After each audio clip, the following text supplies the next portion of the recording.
reminding yourself constantly that your life is for the glory of the Lord, not for yourself.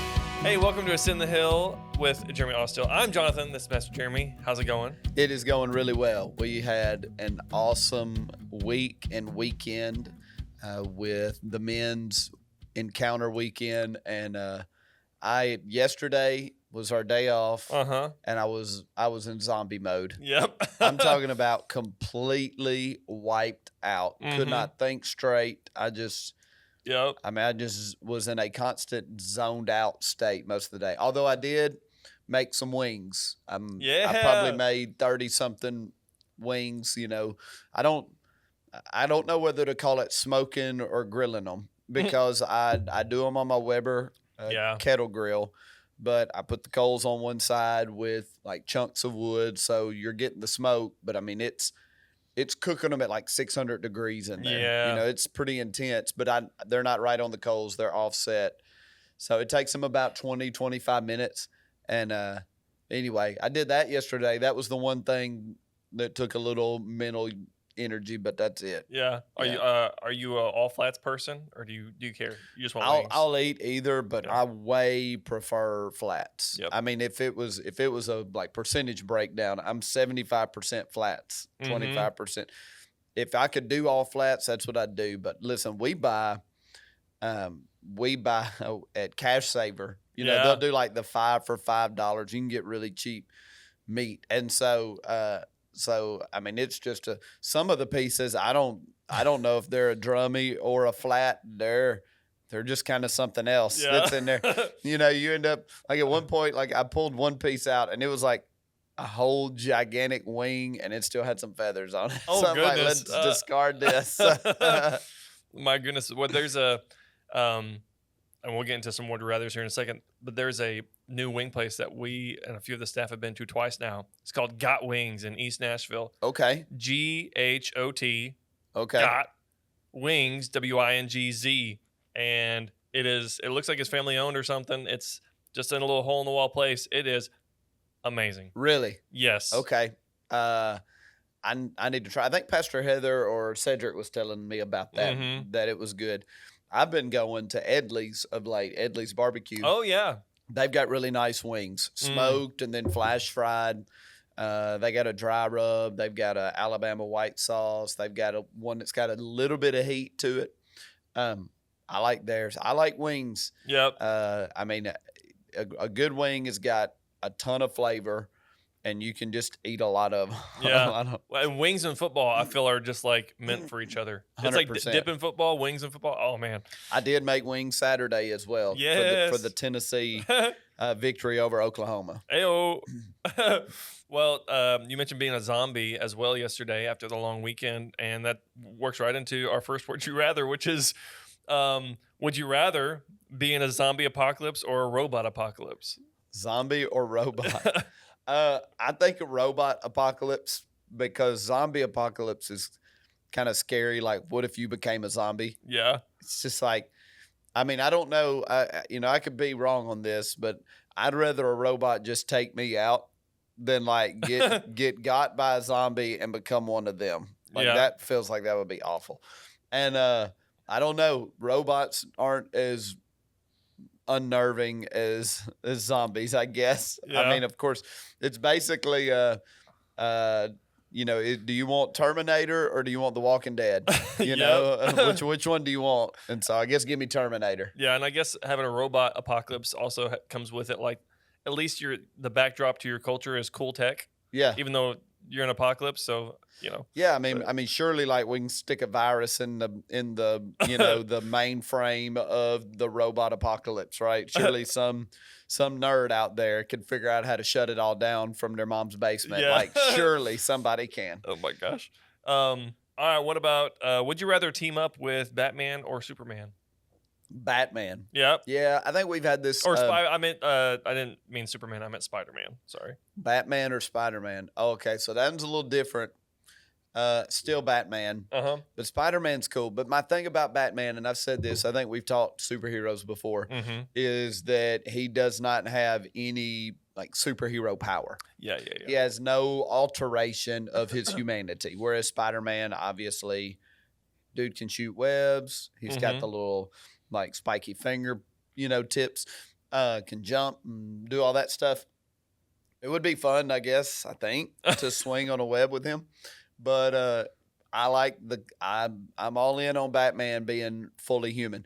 And I just think, man, Batmobile, Batwing, there's just a lot of cool stuff. So would Iron Man be a better compliment to that'd probably Batman? Be a better comp. Yeah. And Iron Man, I'd probably pick Iron Man. Because really? I'd love be in one of those suits. Can I get in one of those? Yeah. All right. Just a couple more. Have you? Would you rather have 7 fingers or 7 toes? I don't have no clue how to answer that. Yeah. Man, I guess 7 toes because then people couldn't see it. Yeah. I don't know. Like if you had 7, I mean, you didn't say 6. You said 7. It's 7. Like, where in the world? But I don't know. 7 fingers. Like I bet that would come in handy with like sports. Probably. Like I mean, would it mean your hand be a great wide bigger? receiver? Yes. Like I can catch everything. Yeah, but I still think, boy, you'd have to have like a wide shoe, specially made shoes. Couldn't find a glove. I don't know. I guess the 7 toes just for the lack of visibility. Yeah. Well, last one. Would you rather eat only pizza for a year or not have pizza for 5 years? I'll not have pizza for 5 years. Oh, you could go that long, you think? Yeah, just because of like only eating pizza for a year. And I love pizza. I've shared that on here before. Yeah. Pizza's definitely one of my top 5 favorite foods. I don't eat a ton of pizza. Right now, about the only pizza I eat is a cauliflower crust pizza that Michelle makes pretty regularly for us, especially on Wednesdays because we kind of got to eat on the go. But the thought of only eating pizza for a year sounds like unhealthy and kind of rough, whereas if I just had to not eat pizza for 5 years, because I know at the end of the 5 years I'm going to get to eat it again. Yeah. So good question, but and I love pizza. Like pizza, steak, man, Italian, Mexican food. I'm hungry. I'll admit I came into the podcast today hungry. Yep. Like I'm just hungry today. So well, there's nothing more humbling than not about the pizza, but at least having 7 fingers and 7 toes, because it'd be quite the humbling experience to walk around and always be having the toes or the fingers going. Yeah. And speaking of humbling experiences, we talked about being humbled on Sunday, or practicing humility and having good posture on Sunday. What a segue. You didn't think you could go from 7 fingers and 7 toes to talking about a sermon. Yeah, that I don't even know what to do. I don't even know where that question came from. But So, as I said, on Sunday we were continuing our Citizen series and talking about, really it was about pride and how to kind of undo pride, because we all struggle with pride. I think and you mentioned on Sunday, if anyone says they don't struggle with pride, it's like, no, you do. Like every single person deals with this issue, Yeah. Either their pride is preventing them from seeing it in themselves or admitting it about themselves, or they have a bad understanding of what pride is. And I kind of tried to do that, touch on that in the message. You can't look at pride through the caricature of it. Yeah. I think we attribute pride to, certain people or certain things that really, it's, there's some stuff that's so blatantly prideful that the overwhelming majority of the population, it's just they see it and they're like, oh, I would never be that or do that. It's the internal. It is the sense of entitlement that creeps in.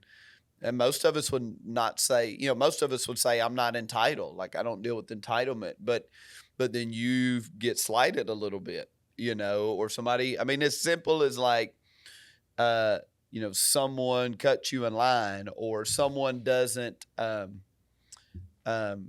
treat you with the respect you feel like you've earned in your let's say you're a part of a organization and you feel like you've accomplished enough and succeeded enough to have earned some respect, but you don't really get elevated or treated with the respect that other people do. Not even that you're disrespected, but you don't get honored the way other people do. And it creates this, aggravation on the inside of you. And it's like that is entitlement, right? There's a degree of that in all of us. And I'm not saying, hey, just let yourself get stomped on. I mean, let's not, we're not talking in extremes, but it can be so, it can be so subtle that it's hard to see. But I think it is so the default of the fallen condition of man. Yeah. That all of us need to understand that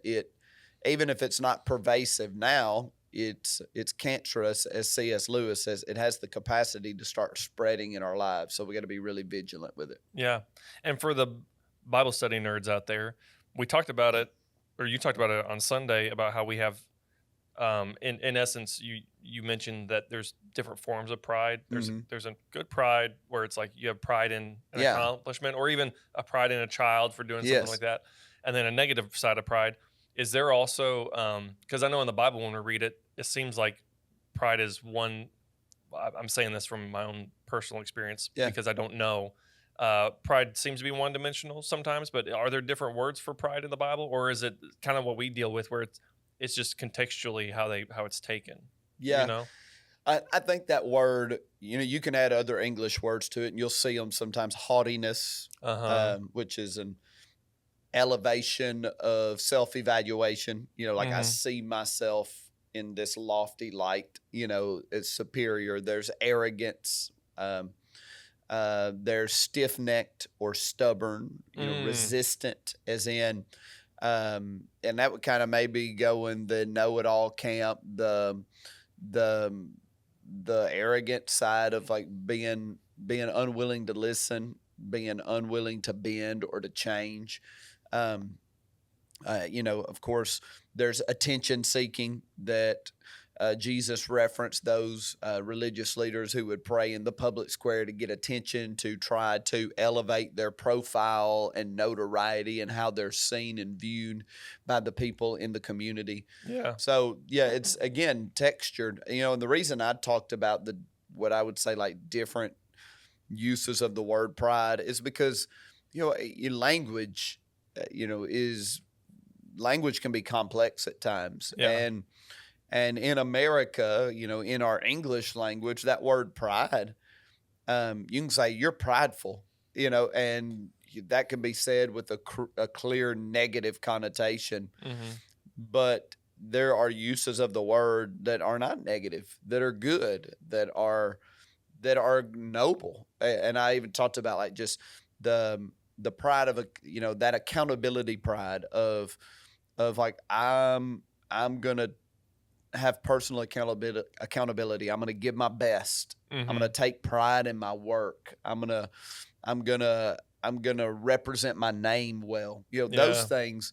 I'm going to represent my dad well, my family name well.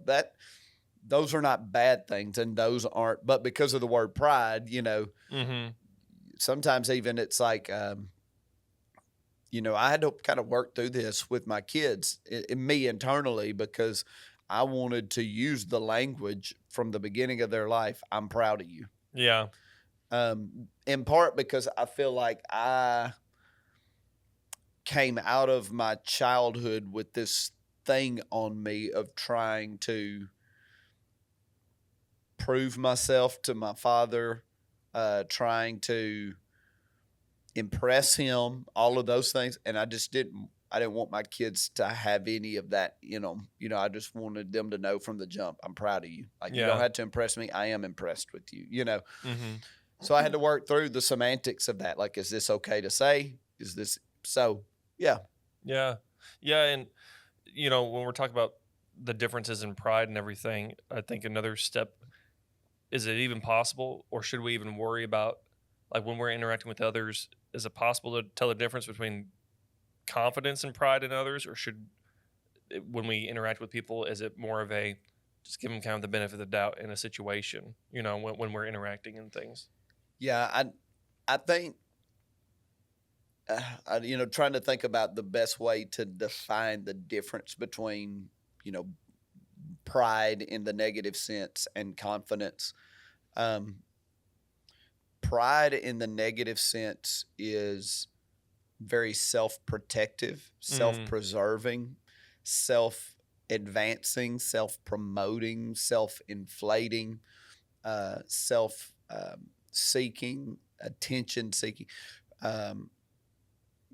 So pride it's so self-oriented, whereas confidence is less about look at me, it is more a belief in what one can do or accomplish. Yeah. What one's capability or capacity is. And so, yes, great question of like, how do you decipher between the two in a person? And I would say that it's not really my role to decipher what's pride and what's confidence, especially on the surface and without knowing someone over a long period of time, right? Now, I'll just tell you, like, if you live long enough and you work with people long enough, like in my seat of 25 years of ministry, you get pretty good at kind of assessing and discerning what a person is or who a person is. And so most of the time, like, this will sound prideful, but it's a confidence. Like most of the time, like my early impressions of somebody turn out to be pretty accurate, right?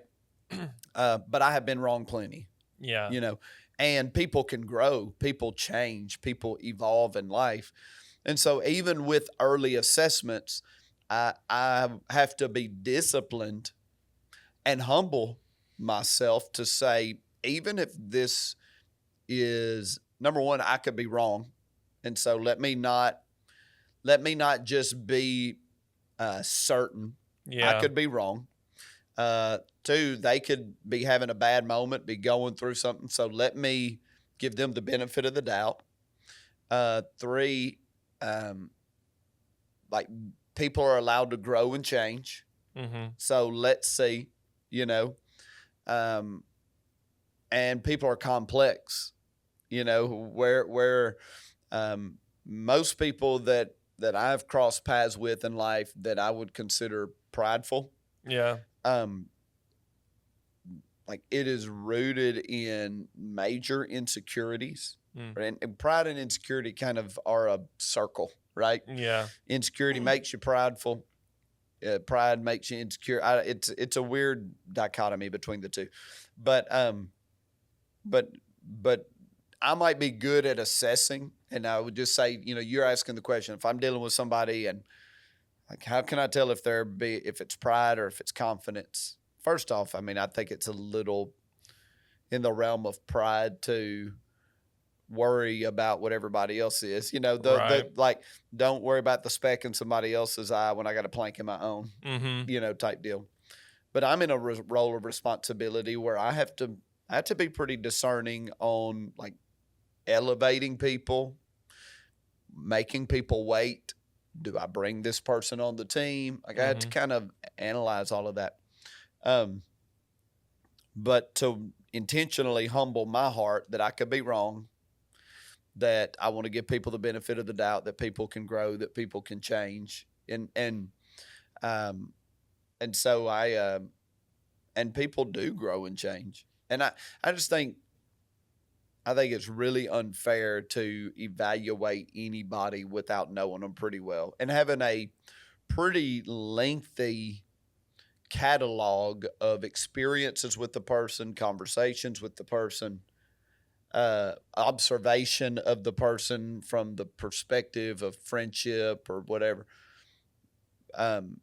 Like, give it some time before you decide what somebody is. Give them the benefit of the doubt. And again, you said it, you asked it in a way I think that was really appropriate. Like, my desire to walk in humility demands that I give people the benefit of the doubt. Mm-hmm. Even if I end up being right, like, I'm gonna have done the right thing by giving them the benefit of the doubt. Yeah, and in that same vein of, you mentioned even sometimes having that thought at the forefront of your mind about someone can be a sense of pridefulness, because you're automatically trying to judge them based off of something you don't know anything about, and so it also plays into what you mentioned on Sunday, which was probably not pray, Lord, humble me. Yeah. Instead of humble ourselves. Do you think it's fair to pray, Lord, keep me humble? Like, in the sense of like that process of humility? Yeah. And when I said that, and someone asked me a question after, and it made me rethink how I articulated that on Sunday. Mm-hmm. Because for me, I was kind of saying that all in tongue in cheek. Oh yeah. It wasn't, it wasn't literally saying you're bad or wrong if you pray this. Yeah. I trust the Lord enough with my own prayer life to know that I pray some things without understanding, and the Lord in his brilliance can wade through my words to my heart. Yeah. And so I didn't really mean for that to be taken like super literally, as it pertains to praying. But the way I pray as it pertains to humility is, Holy Spirit, help me to walk in humility. Yeah. Help me to walk in humility. Help me to humble myself. The reason I say that, and the reason that's important, is I do believe that if the Lord gets involved in the humble us process, it is usually through difficulty and struggle, because we have been unbendable in our pride. Like, we have just not dealt with it, right? Mm-hmm. And I think the scriptures are clear through the whole of Scripture, between, texts that say humble yourself, and just watching the people of faith of the Scriptures, that humility is our responsibility. Mm-hmm. That humility is the responsibility of the person to develop and cultivate it. And humility is what is something we offer to the Lord, and that we have to develop so that we can receive from the Lord, follow the Lord, experience the Lord, be submitted to the Lord, right? And so that was my bigger point of you have to do the work of humbling yourself. Mm-hmm. It's not a God make me humble. Yeah. That's not, no, you have to put in practices to humble your heart, to humble yourself. Yeah. And but I do think the act of someone praying, Lord, make me humble, I think that is get past all the semantics of it. It's a right heart posture. Yeah. Because you're acknowledging, I want to be humble. I want to walk in humility. I don't want to live as a prideful person. Yeah. And so, but I just didn't have time to get into it. But I would say that the most emotionally difficult season of my life mm-hmm. was attached to me having been ignorant of, unwilling to deal with my pride. Mm. And the Lord had plans for me into the future that pride would have been massively problematic. Mm-hmm. And so the Lord had to kind of shut down effectiveness, mm-hmm. shut down fruitfulness, and kind of take me to a dark place, mm-hmm. so that thing could be broken in me, because that's what the Lord would like. He'll break you. Yeah. He'll break you so that he can bless you,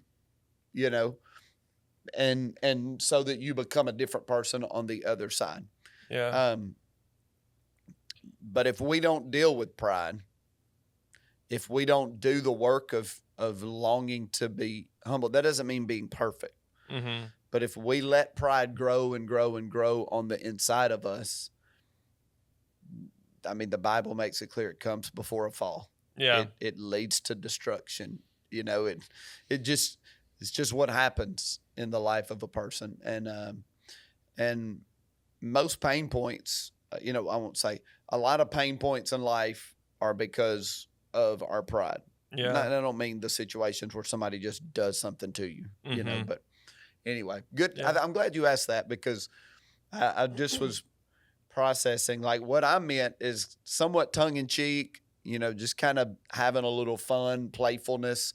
I think probably understandably by some in the room got taken pretty literally. Yeah. And man, I just kind of stepping back and like, man, I wish I would have slowed down a little bit there, or made myself explain that a little better. Yeah. My point was the work of humility is one that we're responsible for.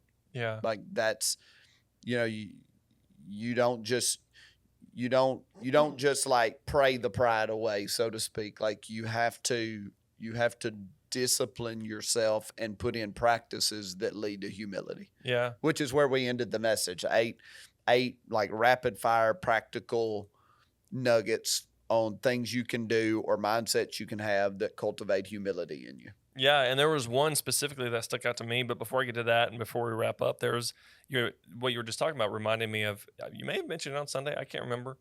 There's a scripture where Jesus is observing people praying at the temple. The religious leader is praying, "Lord, thank you that I'm not like the hypocrites." Yeah.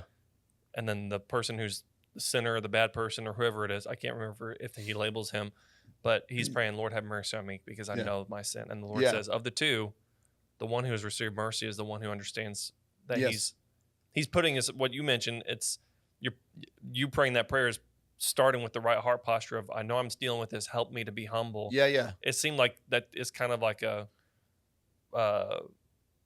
real life example of something that Jesus even talked about. Yes. It's a great picture. That just, and I know one of the things was talking about, one of the 8 keys was just to remind yourself that your salvation, your spiritual life isn't built on your works and your good behavior. It is utterly dependent on the mercy and love of Jesus. And so just that constant reminder of, I am in deep need. It's the beginning of the Beatitudes, the blessed are the poor in spirit. Well, he's not saying pitiful people there. He's saying people that understand their dependence and need for God. Those people are blessed. Yeah. People that understand they can't do it on their own. They're not self-made. That, they can't be good enough. Like I'm so dependent on the mercy and grace and love of God. Those people are blessed. Yeah.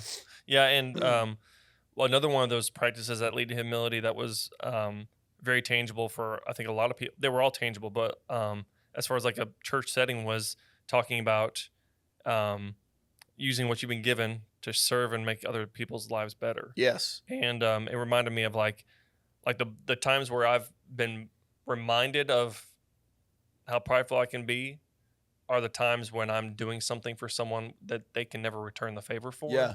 Whether it's volunteering in a soup kitchen or just serving on a serve day or joining team. Oh yeah. So like service is it's like a very like some of these are very internal, like, okay, let me work on it internally, and then that one's like a physical outward expression of forcing yourself to be in a place of humility, it seems like. Yes. And what I mentioned in that was, I think the first one was like, remind yourself or remember that every good thing you have comes from the Lord. It is, yes. Right. Well, if he gave me all the good things that I have in my life, and a lot of times we think of that in terms of my health, my wife, my kids, money in my bank account, et cetera. But he also gave you, intellectual He gave you a type or multiple types of intelligence. Remember, there's spatial intelligence, there's linguistic intelligence, there's mathematic intelligence, there's different types of intelligence. He gave you different types of intelligence. He put within you certain skills, talents. There's a difference between talent and skill. Talent is the raw thing he puts in you. Skills, what you do with it, how you develop it. But you have all of that. Now, let me remember that he did not give me all of that for the sake of self-serving. He didn't do all of that so that I can just serve myself, build my own life. He gave me all of that for his glory. Right. And so when we take what we've been given, the good that we've been given, and we use it to better the lives of others and serve others, we are actively acknowledging and operating in why we were given all that good stuff. We had to see it this way. He gave me the ability with a linguistic intelligence. He gave me the ability, the Lord gave me the ability to talk well.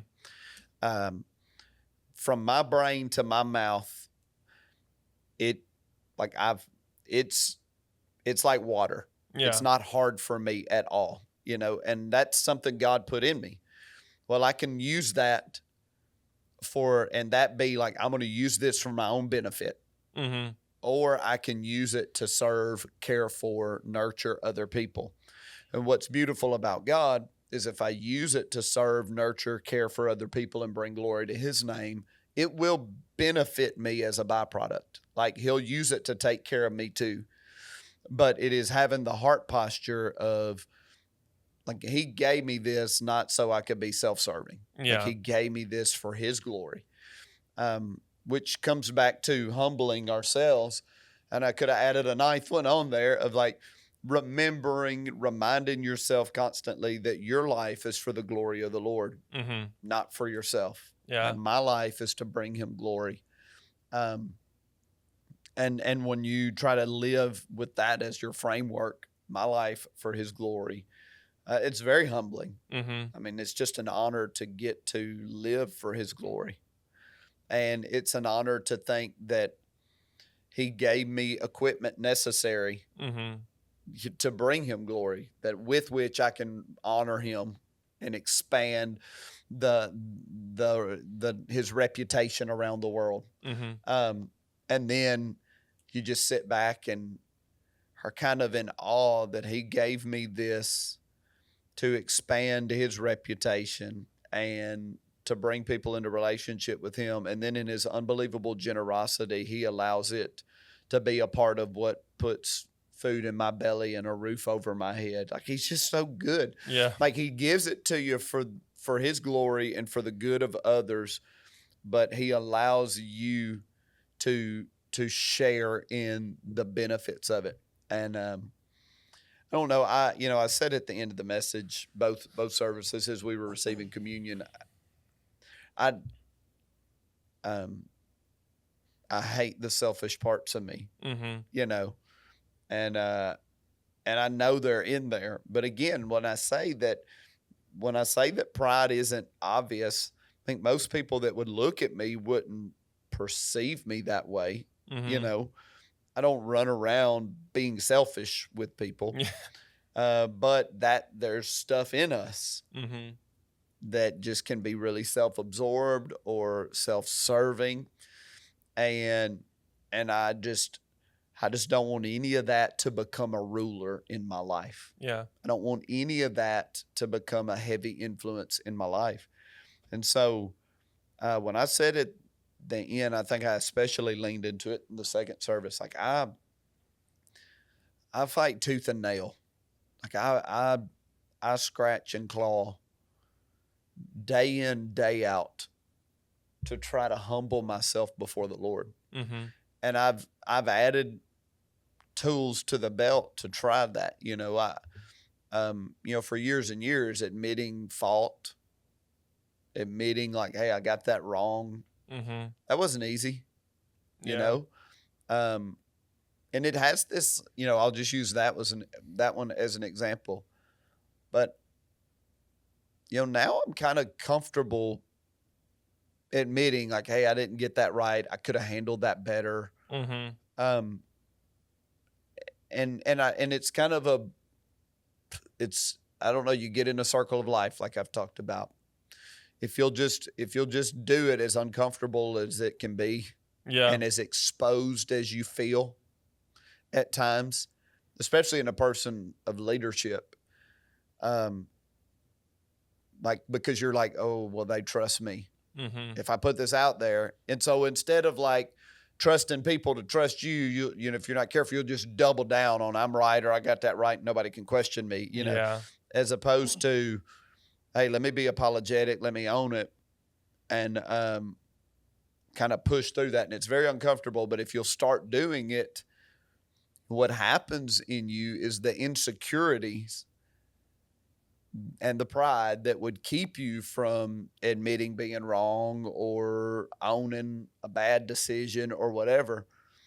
Like that pride dies, that insecurity dies. And then it becomes easier and easier to live transparently that way. Yeah. And it is unbelievably liberating to be able to do that. You know, it's unbelievably liberating to sit here on a podcast and say, I will not get every decision right. And I've already gotten some decisions wrong, you know, and I don't have to bat 1,000 for us to see the glory of God and for us to be a fruitful, vibrant church. Yeah. It's pride to think I've got to bat 1,000. Yeah.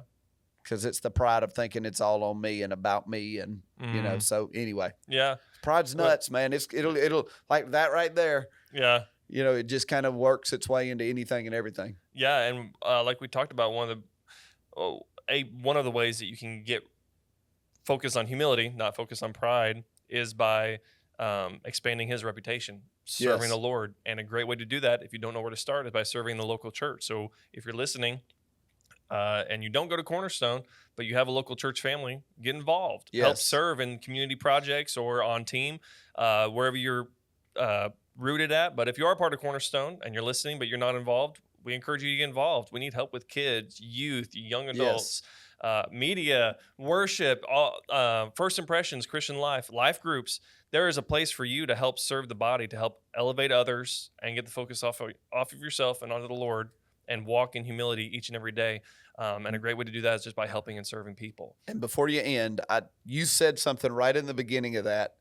I don't even know if you caught it, meant it, but I want to end with this thought. This message, this idea of pride and humility, really none of your focus needs to be on pride. Am I prideful? Oh, no. You know, let me figure out how to. I said it in the message.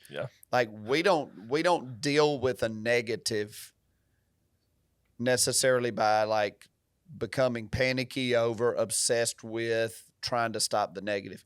We take the virtue that God prescribes and we lean so heavily into the virtue that God prescribes that we partner with the Holy Spirit who begins to root out the negative. And so this message, this podcast is not about putting a spotlight on pride. It is putting a spotlight on the practice of developing humility. And if you'll lean into that, God, by His Spirit, will take care of your pride. Yeah. Yeah. And you need to be connected with us. Join us this Sunday in person or online, csnlive.org if you can. If you can't make it, watch us online. We look forward to seeing you on the next podcast. And if you're wanting to get connected or serving, just go to cornerstonenashville.org or call us at 615-865-6655 or leave a comment. Regardless, we hope you have a great week, and we'll see you next time.